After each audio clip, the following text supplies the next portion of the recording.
Jeg er med i Aalborg Valgmenighed, fordi jeg har oplevet, at gudstjenestefællesskabet er helt fantastisk.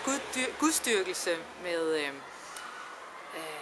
kraft og med initiativ, med fællesskab, med Guds nærvær.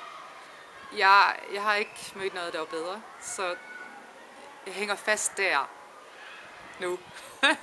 Jeg har også oplevet at komme ind et sted i Aalborg Valgmenighed, hvor jeg kunne give noget, tjene med, og det har været et fantastisk sted at give arbejdskraft, og bare kunne blive brugt, og mærke, at Gud han også har været med i det, og velsignet det, og oplevet, at Guds kraft har ligesom været til stede og kunne manifestere sig i det, som jeg har lavet med børn, voksne, lovsang og forskellige kreative indslag.